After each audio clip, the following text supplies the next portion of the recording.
Assalamualaikum warahmatullahi wabarakatuh. Waalaikumsalam. Alhamdulillahi rabbil alamin. Wassalatu wassalamu ala asyrafil anbiya'i wal mursalin Sayyidina Maulana Muhammadin wa ala alihi wa ahli baitihi wa ashabi ajma'in. Qalu subhanaka la ilma lana illa ma 'allamtana innaka antal alimul hakim. Amma ba'd. Hadratul muhtaramin, para alim, para ulama, segenap Bapak Ibu dan guru yang hadir saat ini, dan semua siswa-siswi SMA Riam yang insya Allah semuanya adalah calon-calon pemimpin dunia, calon-calon presiden, yang insya Allah calon-calon imam Masjidil Haram, yang insya Allah juga semua yang hadir saat ini insya Allah ahli surganya Allah Subhanahu Wa Taala. Amin ya Rabbal Alamin. Kalau saya doakan seperti itu, amini sing kompak, amini sing semangat, amini sing muncul dalam hati. BBE Gusti Allah mengamini, mengistijabahi kita semuanya, Allahumma amin. Maka besok-besok kalau saya berdoa diamini sing tenanan, amin. Muga-muga tenanan, ojo amine guyon, paham? Understand? Oke. Baik, mari kita berdoa bersama-sama. Doa tolabul ilmi, moga-moga diberikan oleh Allah Subhanahu Wa Taala ilmu yang bermanfaat, ilmu yang barakah, ilmu yang mengantarkan kita semuanya selamat dunia sampai akhirat. Amin ya rabbal alamin. Bismillahirrahmanirrahim. Bismillahirrahmanirrahim. Allahumma anfa'na bima 'allamtana wa 'allimna ma yanfa'una wa zidna ilman nafi'a. Al-Fatihah. A'udzu billahi minasyaitonir rajim. Bismillahirrahmanirrahim. Alhamdulillahi rabbil alamin arrahmanir rahim maliki yaumiddin. Iyyaka na'budu wa iyyaka nasta'in. Ihdinas siratal mustaqim. Siratal ladzina an'amta 'alaihim ghairil maghdubi 'alaihim waladdallin. Amin. Fatihah yang berikutnya saya mohon dengan ikhlas tawadhu untuk guru saya yang kemarin hari Ahad meninggal dunia, juga yang mungkin meledo ngerti gurunya Ustadz Munir. Beliau guru saya tapi jarak jauh. Kalau sama Ustadz Munir itu jarak dekat karena beliau seringkali mengaji. Kalau saya jarak dengan media massa dan seringkali ketemu dengan saya. Beliau itu tawadhunya luar biasa. Lebih alim beliau, lebih hebat beliau, lebih senior beliau jelasnya. Tapi kalau sama saya itu manggilnya bukan Ustadz, manggilnya Yai Ulum. Bahkan kalau saya mencium tangannya beliau, itu beliau balik cium tangan saya, saking tawadhunya luar biasa. Pernah juga ke Maryam. Siapa beliau? Terkenal dengan panggilan Gus Lutfi atau Buya Lutfi. Kalau di Facebooknya itu Omda Lutfi, atau nama lengkapnya Ki Haji Lutfi Miftahul Lutfi Muhammad. Itu di pengasuh Tambak Bening Mahat Tibi. Itu kemarin meninggal dunia dalam kondisi yang tidak umum ya, karena beliau orang alim, orang hebat juga, tidak umum. Beliau kalau keilmuan sudah tidak diremehkan lagi atau tidak dikhawatirkan lagi, tapi beliau tidak ingin tampak, tidak mau disyuting, tidak mau beliau, sehingga tidak banyak media massa yang meliput beliau. Cuma kalau tulisan banyak ya. Beliau ahli tirakat, ahli puasa. Ketika beliau mau meninggal dunia habis Isya itu masih, bahkan sebelumnya masih dialog sama saya lewat Facebook. Terus kemudian banyak postingan beliau yang saya ambil untuk jadi postingan saya di online di WA, itu ya, status. Nah itu beliau habis Isya masih bercanda sama cucunya. Terus kemudian setelah cucunya kembali ke orang tuanya, ditidurkan, nemoni tamu, bertemu dengan tamu sampai jam 12. Jam 12 lebih beliau baru sare tidur. Jam tidur setengah 2 tidur ya. Kemudian setengah 2 sampai jam 2 itu biasanya beliau bangun. istrinya beliau, Bunyai, itu melihat kondisinya kok tidak wajar. Ternyata diketahui beliau jam 2 itu sudah meninggal dunia tanpa ada tanda-tanda. Luar biasa. Padahal beliau menjaga kehidupan dengan ketat. Sebelumnya beliau itu badannya gemuk, terus ya tanda kutip ada penyakitnya, karena beliau kalau tidur itu mesti sampai tengah malam, bahkan jam 1, jam 2 baru tidur. Kemudian beliau melihat beberapa informasi kesehatan dan disarankan oleh kesehatan, sudah tidak waktunya untuk seperti itu, dan itu mengganggu kesehatan dan itu nanti dolim. Akhirnya beliau jam 10 sudah wajib tidur, dan makannya beliau itu hebat. Biasanya nasi, yang beliau punya penyakit yang macam-macam ya, kemudian makannya nasi berubah menjadi makan singkong atau pohong. Makanya itu terus pohong, kacang, pisang, sampai beliau badannya stabil dan sehat. Dan sehat betulan, tidak punya penyakit sama sekali, didiagnosa sama ahli kesehatan atau dokter. Kemudian tadi itu setelah nemoni tamu, beliau menghadap Allah SWT dengan usia yang masih cukup muda juga. Kira-kira di sebelum 60 lah. Ya kira-kira antara 55 sampai 60. Masih muda beliau. Tapi ternyata sudah meninggalkan dengan jasa-jasa dan tulisannya yang luar biasa, yang terkenal dengan tulisan majalah Mayaro. Ustadz Aris itu seringkali baca dan seringkali melihat itu. Dulu beliau seringkali nyambangi kita, tapi guru-guru ya, itu setiap Sabtu dulu sebelum corona. Terus kemudian diminta oleh SD Maryam untuk ngisi kajian waktu itu akhir sana, dan ketemu dengan saya, dan seringkali ketemu dengan saya lewat acara-acara khusus. Nah itu saya sangat kagum dengan beliau. Di usia yang hebat itu sudah banyak tulisan yang beliau telurkan. Maka kita sebagai generasi Z, ya generasi Z atau generasi Zero ini perlu mencontoh seperti beliau. Maka saya mohon bantuan Fatihah untuk beliau, moga-moga semua amal ibadah beliau diterima oleh Allah SWT, dosa-dosa beliau diampuni oleh Allah SWT, dan kita yang saat ini masih hidup, moga-moga jika meninggal dunia ditakdirkan dalam keadaan husnul khotimah. Amin ya rabbal alamin. Ala hadratin nabiyil mustafa Rasulullah sallallahu alaihi wasallam wa jami'il anbiya wal mursalin wasyuhada was salihin dan malaikatul muqarrabin khususan syafi'ul berjalan radhiyallahu anhu jami'il muslimin wal muslimat wal mu'minin wa masyariqil ardi wa magharibiha ba'da khususan abana wa ummahatina wa jaddina wa syaikhin usadina khususan malukifa fi hadzal majlis khususan sahibul ila fi hadzal makan khususan Kiai Haji Miftahul Lutfi Muhammad. Allahumma ighfir lahu warhamhu wa'afi anhu. Allahumma la tahrimna ajran wa la tughfir lahu. Allahumma ij'al qabrahu rawdatan min riyadil jinan wa la taj'al qabrahu hufratan min hufarin niran. Al-Fatihah. A'udzu billahi minasyaitonir rajim. Bismillahirrahmanirrahim.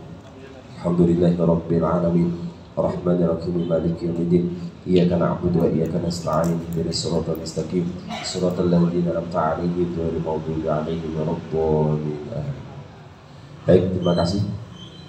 Saya ketika mendengar informasi beliau meninggal dunia itu saya nangis karena kesantunan beliau yang saya tiru. Baik, judul kita kali ini adalah Jas Merah, jangan lupakan sejarah. Ini terkait dengan 22 Oktober, terkait dengan 10 November. Jadi sebelum adanya 10 November ya, itu ada 22 Oktober. Baik, kita baca dulu sholawat asyir. Allahumma sholli ala sayyidina Muhammad wa asyiri zalimin bil-zalimin.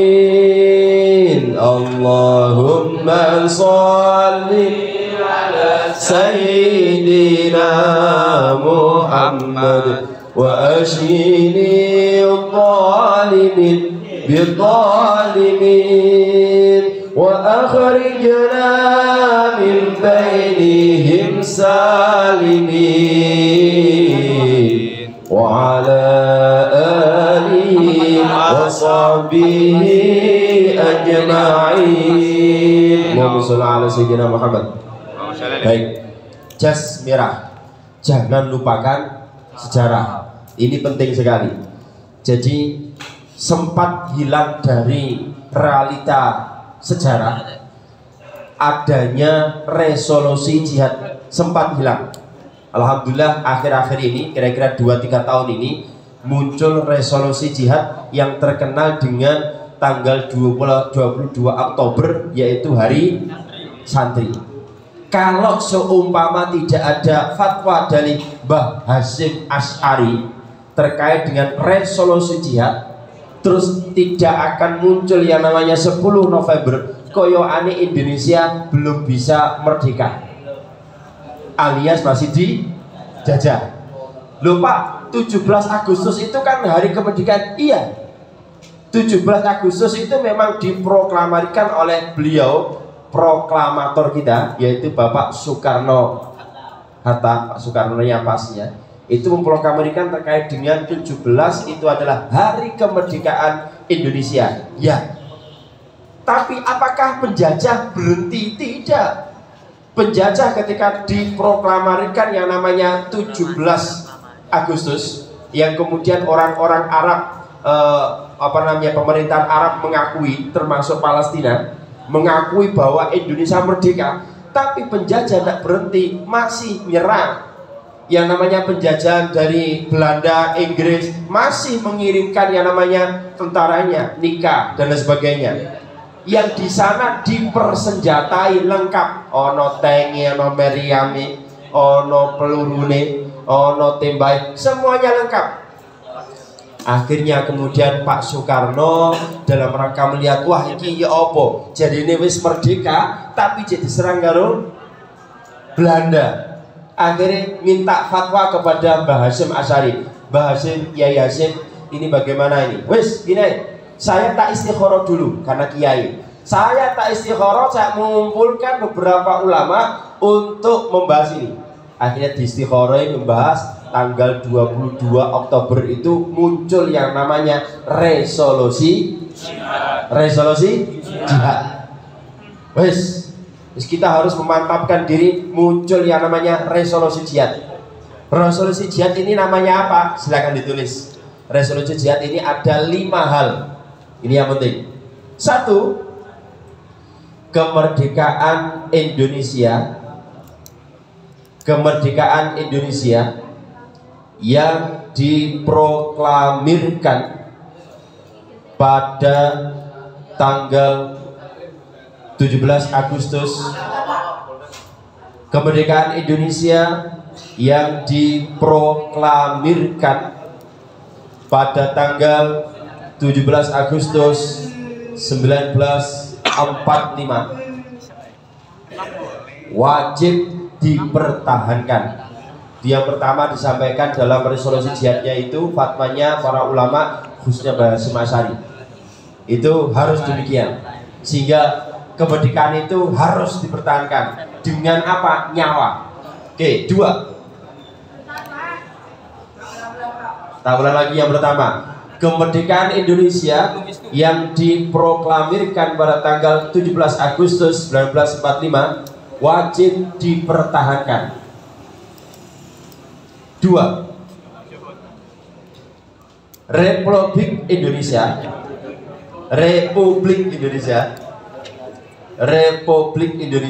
atau RI sebagai satu-satunya pemerintah yang sah. Sebagai satu-satunya pemerintah yang sah harus dijaga dan ditolong. Harus dijaga dan ditolong. Sudah disampaikan merdeka kok gak ditolong, harus. Oke, 3.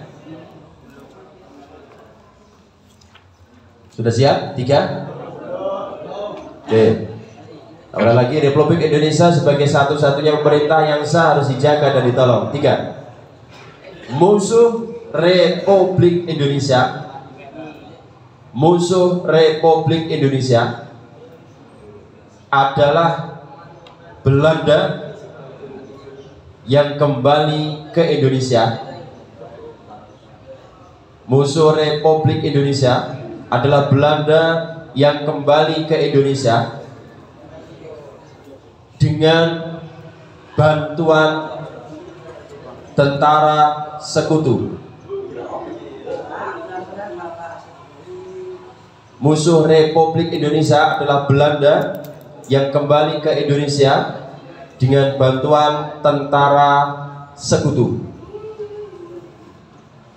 Pasti musuh Republik Indonesia adalah Belanda yang kembali ke Indonesia dengan bantuan tentara sekutu, pasti menggunakan cara politik. Menggunakan cara politik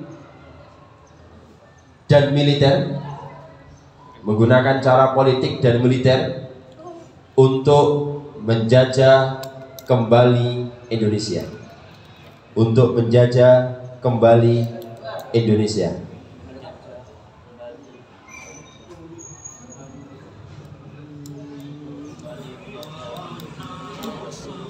Empat.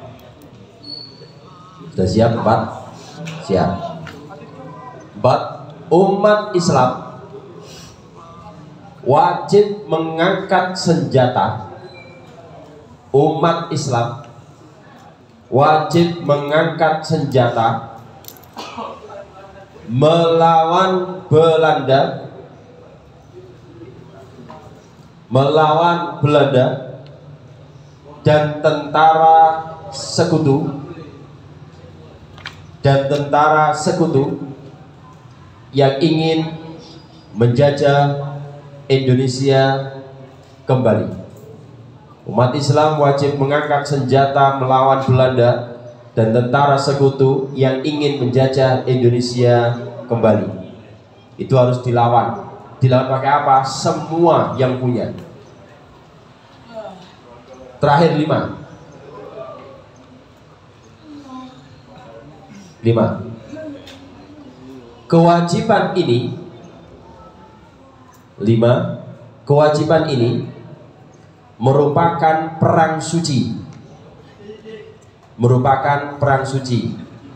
Mbah Hasyim tidak menggunakan jihad supaya tidak dipahami miring, tapi pakai perang suci. Aslinya yo jihad. Kewajiban ini merupakan perang suci bagi setiap muslim,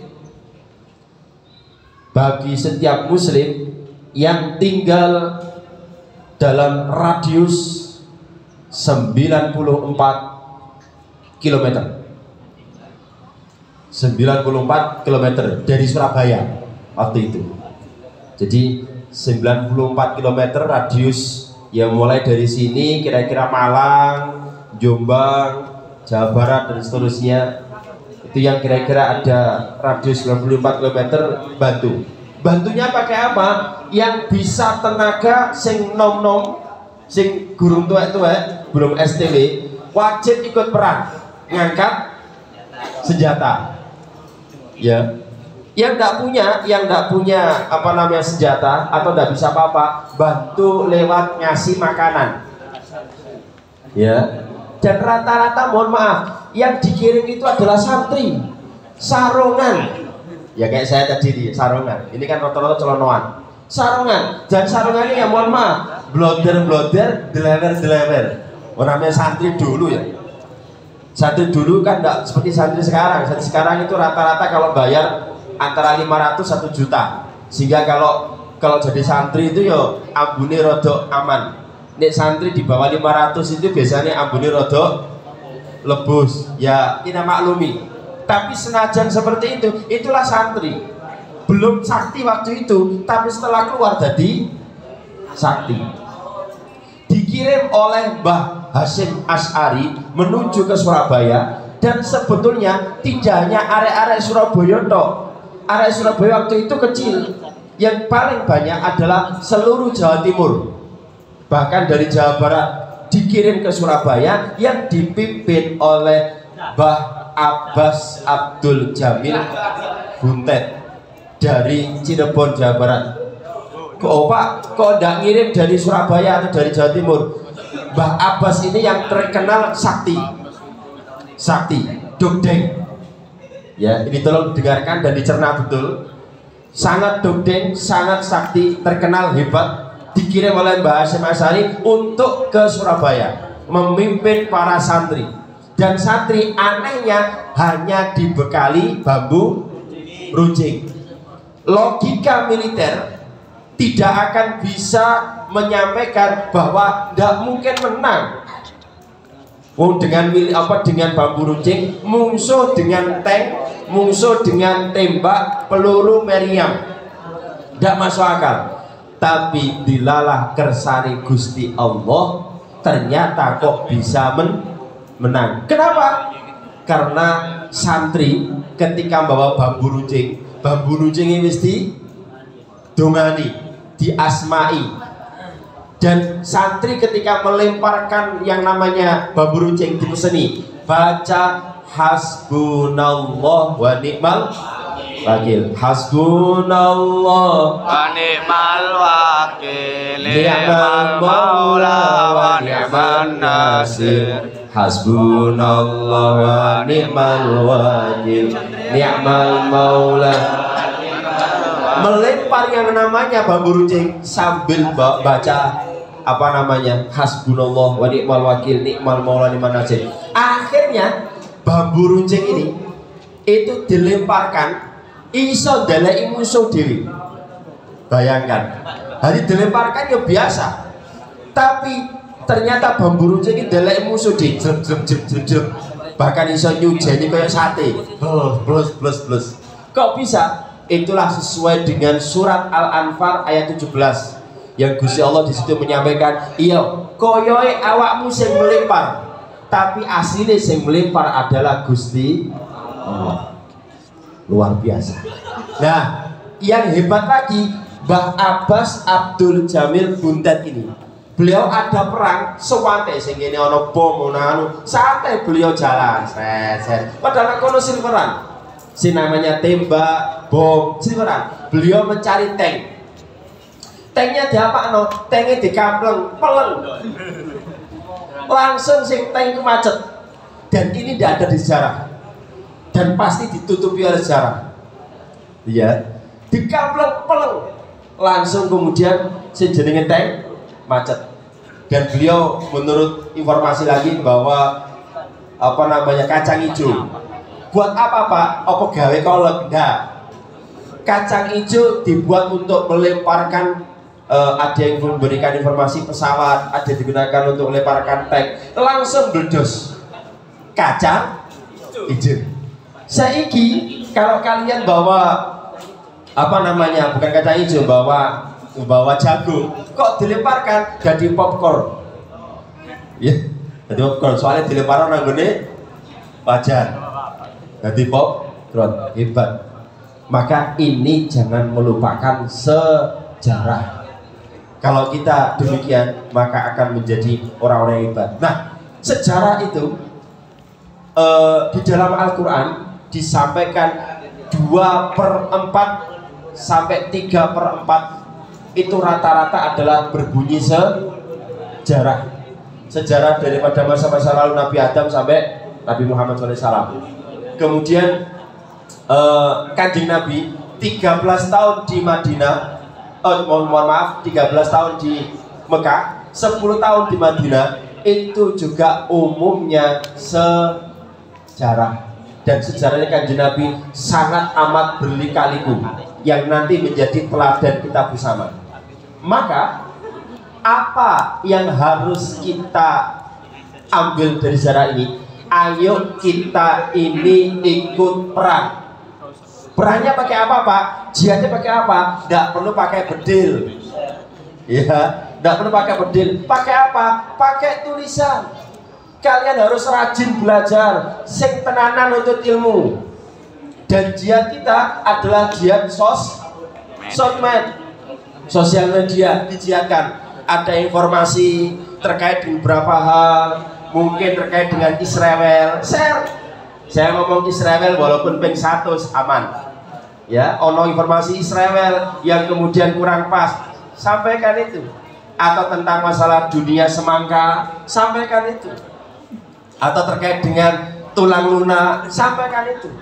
So kalau saya nyampaikan aslinya, ini langsung nanti akun saya di take down, diblokir. Sudah, bukan takut sama mereka, tidak. Kita harus takut hanya Gusti Allah. Tapi emang akunnya itu kan kita dakwah. Ditutup kan sekarang saya punya akun, akhirnya tidak bisa dakwah lagi. Maka saya iman itu. Sehingga 3 hal ini kalau disebutkan asli itu mesti kena masalah. Israel, yang kedua semangka, yang ketiga tulang lunak. Tulang lunak itu lanang seneng lanang. Ya, kapan hari itu ada lanang seneng lanang, mohon maaf ambung-ambungan. Itu sampai banyak pengikutnya, subscribe-nya banyak, itu aman-aman aja. Tapi ada orang yang menyinggung masalah tulang lunak itu, tidak lama langsung di take down akunnya. Hebat. Dan mereka punya sinyal khusus, ngomong gitu ya, langsung muncul sendiri. Ada semacam alat yang bisa mendeteksi omongan ini adalah terkait dengan ini langsung. Maka kita harus cari yang pinter, yang cerdas, yang cerdik. Oke, paham? Maka jihad kita adalah belajar dan banyak memposting yang kira-kira untuk kebaikan umat, termasuk salah satunya setiap sholat jangan lupa baca sholawat asgil. Kapan Pak? Sampai selesai, termasuk sampai nanti pemilihan selesai, sampai nanti di saudara kita yang di kampung Semangka atau di negara Semangka selesai. Itu kita harus seringkali baca sholawat asli. Oke, sampai sini moga-moga menjadi sejarah untuk kita semuanya, bahwa jika ada pertanyaan, ya belakang. Vera, ada apa Vera? Tobat.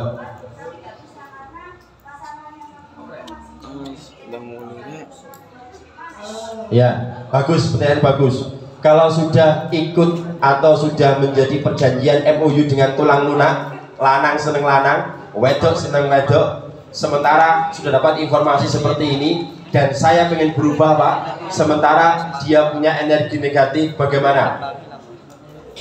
Satu yang harus dipahami terkait tobat itu adalah menyesal. Satu. Yang kedua, tidak mengulangi lagi. Yang ketiga, berubah. Nah, 3 hal ini kalau sudah dilakukan, maka harus berani tanda kutip melawan itu. Dan orang yang ahli sholat berjamaah tepat waktu di masjid, insya Allah aman dari macam-macam. Termasuk, mohon maaf, aman dari santet. Maka orang itu kalau pengen aman dari santet, sholat tepat waktu berjamaah di masjid tidak putus. Ya, loh Pak, saya kan perempuan Pak, rodo angel karena ada liburnya. Ya pas tidak libur, di saat libur dikir. Ya, di saat libur dikir. Ini penting dan harus dilawan. Kenapa? Kalau sampai tulang lunak ini dipopulerkan, maka yang muncul adalah azabnya Gusti Allah. Masih ingat kaumnya Nabi Lut? Itu gara-gara sodomi, gara-gara wong lanang seneng lanang, gara-gara wedok seneng wedok, akhirnya diazab. Tahun 90-an itu di daerah Jawa Tengah ada satu desa ngono kabeh yang pernah sampaikan. Jadi desa katakanlah desa A, ini A, desa B, ini yang semuanya kampungnya itu rata-rata ngono. Ya di lanang ini maksiat toh. Ada gunung ini dekatnya kampung A. Ya, kampung A. Itu aneh, mestinya meletusnya gunung itu kan lahannya kena kampung A. Tapi tidak, gunung itu ternyata mencolot gunung. Sak gunung-gunung ini mencolot twing ke kampung B. Amblek dari tengah malam. Kampung A kaget, mungkin hanya dikira lindu atau gempa, tapi ternyata besok paginya dilihat satu kampung itu lunas, amblas gara-gara jadi tulang lunak. Maka hati-hati, ojo selanang seneng lanang, itu perlu diperiksa no itu ya. Wong ono wedok lah seneng lanang, tapi walaupun seneng wedok ya belum saatnya kalian pacaran, belum saatnya. Yang pernah sampaikan, pacaran itu pinter jadi pacar, gak pinter jadi bojo. Bujui ada pernah gambar tulisan itu ya, pas saya SD pacaran antara, mohon maaf ini nama aja, Mariam dengan Agus Somama. Itu SMP IJ masih Mariam dengan Agus. SMA masih gitu. Lah kuliah, setelah selesai kuliah ternyata Mariam kawin karo Aris. Tulisannya karo Aris. Ini contoh aja. Makanya pacaran di masa-masa sekolah itu hanyalah pacaran yang sifatnya bujui, gak tenanan. Walaupun masih ada yang tenanan ada, tapi umumnya bujui, rugi dewe. Apalagi sampai tulang lunak, seneng tulang lunak, jangan. Naudzubillah, itu mohon maaf perlu diperiksa no. Dan dia pasti gangguan jiwa. Ya, gangguan jiwa. Perlu diruqyah dan perlu di jandano. Pak, diruqyah berarti kan ada setan tulang lunak, ada. Jadi setan tulang lunak itu podo karo manusia tulang lunak. Oke, understand? Paham? Oke, itu ya. Jihad kita adalah jihad belajar setenanan, sinau setenanan, ojo kakean guyon. Waya sekolah, waya belajar. Ojo waya sekolah turu. Waya turu sekolah. Iki gak pinter. Waya belajar, ojo turu. Jadi waya belajar ya belajar tenanan. Ojo waya belajar turu. Sering saya lihat anak-anak SMA kan gitu. Waya belajar turu. Waya turu belajar. Hebat. Oke, sementara itu moga-moga menjadi ilmu yang bermanfaat dan moga-moga pesan ini menjadi semangat kita bersama bahwa jika tidak ada pesan resolusi jihad yang difatkan oleh para ulama, dimungkinkan besar tidak ada yang namanya 10 November, dimungkinkan besar kita masih dijajah, tapi semuanya itulah adalah takdir Gusti Allah, settingannya Gusti Allah, muncul resolusi jihad. Wallahu a'lam bishawab. Moga-moga menjadi ilmu yang bermanfaat dan moga-moga kalian tambah ngerti, tambah paham. Oh ternyata sejarahnya demikian. Alhamdulillah muncul yang namanya Hari Santri menjadi santri yang betulan. Cuma sekarang itu kadang ya yang tidak santri ngaku-ngaku jadi santri. Santri itu harus mondok, tapi ada santri yang tidak mondok di saat tanggal 22 Oktober pakai sarung kopiahan, ya ndak apa-apa lah, minimal ketularan dari santri. Muga-muga barokah santri jadi santri Nah nanti jare Basim Asari, sopo sing gelem ngewangi NU maka tak aku dadi santri. Moga-moga ya kita perjuangkan NU baik di Maryam maupun di NU-nya sendiri, ormas-ormas NU sendiri. Moga-moga menjadi santrinya Basim Asari yang kita nanti juga dibantu oleh beliau tidak hanya di dunia, di akhirat, dan bisa bertemu dengan Kanjeng Nabi di surganya Allah Subhanahu wa taala. Amin ya rabbal alamin. Demikian moga-moga menjadi ilmu manfaat. Al-Fatihah.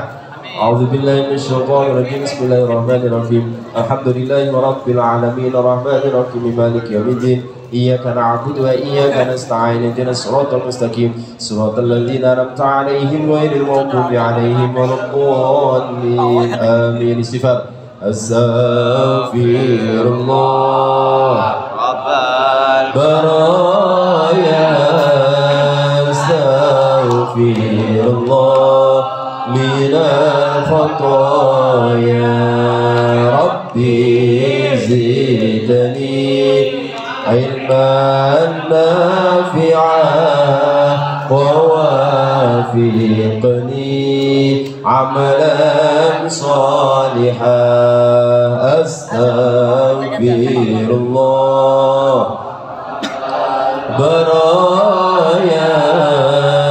Astaghfirullah minal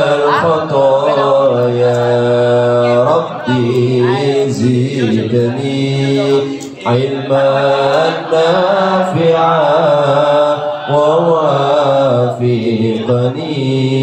عملا صالحا أستغفر الله رب البرايا أستغفر الله من الخطايا ربي زدني علما نافعا ووافقني عملا صالحا آمين يا رب العالمين والعصر بسم الله الرحمن الرحيم والعصر إن الإنسان لفي خسر إلا الذين آمنوا وعملوا الصالحات وتواصوا بالحق وتواصوا بالصبر صدق الله العظيم قديم لا يكل سماعه تنزه عن قولي وفعلي ونياتي بأستفي من كل داء ونور دليل لقلبي تجلي وخيراتي فيا بما تعني بسري حروفي ونور به قلبي وسمعي ومقلاتي. Yang paling akhir yang perlu kami sampaikan terkait dengan tulang lunak. Jika memang kalian menjumpai ada saudara teman yang demikian, selamatkan, tuturi dan nasihati, jangan dijauhi, termasuk jangan menjadi pengikutnya, dituturi, dinasihati, dirangkul. Karena yang namanya dakwah itu bukan memukul tapi merangkul, bukan mengejek tapi mengajak. Oke, understand? Paham? Kafaratul majlis. Subhanakallahumma wa bihamdika asyhadu an la ilaha illa anta astaghfiruka wa atubu ilaik. Assalamualaikum warahmatullahi wabarakatuh.